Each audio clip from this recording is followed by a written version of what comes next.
Hello everyone, welcome back to channel.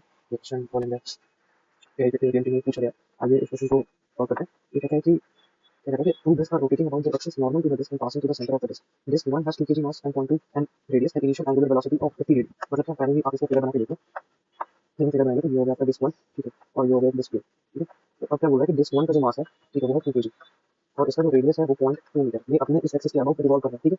अब क्या बोल रहा है, passing to the centre of the disc given है mass and 2.2 radius and initial angular velocity है। मतलब कि इसके पास जो इनिशियल एंगुलर वेलोसिटी है वो है 50 रेडियन पर सेकंड। अब बोल रहा है कि disc D2 has 4 kg mass and 0.1 radius, initial angular velocity of 2 metre पर सेकंड। मतलब कि ये अपन सोच रहे थे कि डिस्क में इसका जो मास है वो है 4 kg, ठीक है, और इसका जो रेडियस है ये है आपका रेडियस कितना होगा, 0.1 मीटर, और ये जिस एंगुलर वेलोसिटी के साथ घूम रहा है वो है आपका 200 रेडियन पर सेकंड। अब बोल रहा है कि two disc are brought in contact face to face with the axis of rotation coincident. मतलब क्या, मतलब कि ये इसको इसके ऊपर रख दिया गया, ठीक है, इसको इसके ऊपर कोलैप कर दिया गया, ठीक है, मतलब कि कोइंसिडेंट कर दिया गया, समझ रहे हैं। तो इससे क्या होगा, दोनों एक दूसरे को इंसिडेंट हो जाएंगे। जब ये वाली डिस्क इस पे आके वो इंसिडेंट हो जाएगा तो दो जो सेकंड केस बनेगा उसमें दोनों का जो एंगुलर वेलोसिटी वो क्या हो जाएगा, सेम हो जाएगा। अब वही पूछा है तो final angular velocity of this क्या होगा। अब एक चीज यहाँ ध्यान रखना, क्योंकि हम यहाँ पे मोमेंट ऑफ इनर्शिया से डील कर रहे हैं, ठीक है।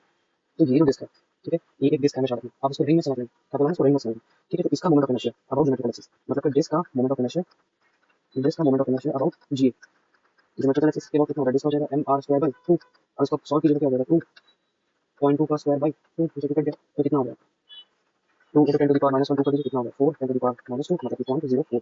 तो I1 की जो वैल्यू आ गई वो होगी 0.04। अब हम इसका भी मोमेंट ऑफ इनर्शिया निकालेंगे डिस्क 2 के लिए, ठीक है, और इसके अबाउट ज्योमेट्रिकल एक्सिस के अबाउट इसका भी क्या हो जाएगा mr² 2। तो मास कितना है 4 kg, ठीक है, रेडियस का वैल्यू क्या है 0.1 का स्क्वायर बाई 2, 15 से 2 कटा तो 2 हो गया, और इधर हो गया 10 to the power minus 2, मतलब कि 0.02। तो ये हो गया आपके पास I2। अब देखो यहाँ पे क्या समझना है कि यहाँ पे समझने का ये है कि यहाँ पे कोई भी एक्सटर्नल टॉर्क नहीं लगा है, कोई भी एक्सटर्नल टॉर्क नहीं लगा है। इसका मतलब कि एंगुलर मोमेंटम क्या हो जाएगा, इसका मतलब एंगुलर मोमेंटम जो है वो कंजर्व हो जाएगा। तो हमको यहाँ पे क्या करना होगा, हमको यहाँ पे एंगुलर मोमेंटम का कंजर्वेशन लगाना पड़ेगा। स्पेस में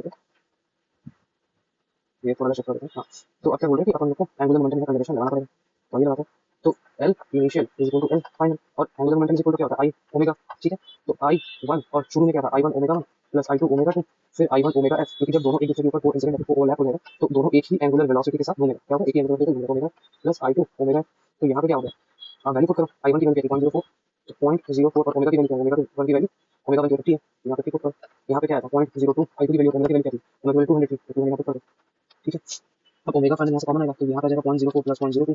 इसको सॉल्व कीजिए तो क्या होगा, 4 into 50 into 10 to the power minus 2, मतलब कि 4 का 20 0 और 10 to the power minus 2 plus है 200 into 2 into 10 to the power minus 2, ये कट गया प्लस 4 इज इक्वल कर दिया 2 plus 4 is equal to 0.06 omega final. मतलब कि ओमेगा फाइनल क्या होगा 6 बाई 0.06। इसको आप ऊपर ले जाओ क्या हो जाएगा, ओमेगा फाइनल की वैल्यू हो जाएगी 100 रेडियन पर सेकंड। यहाँ पे क्या लगा आपका एंगुलर मोमेंटम कंजर्वेशन और मोमेंट ऑफ इनर्शिया आप यहाँ पे डिवाइड, इसका आंसर हो जाएगा सी।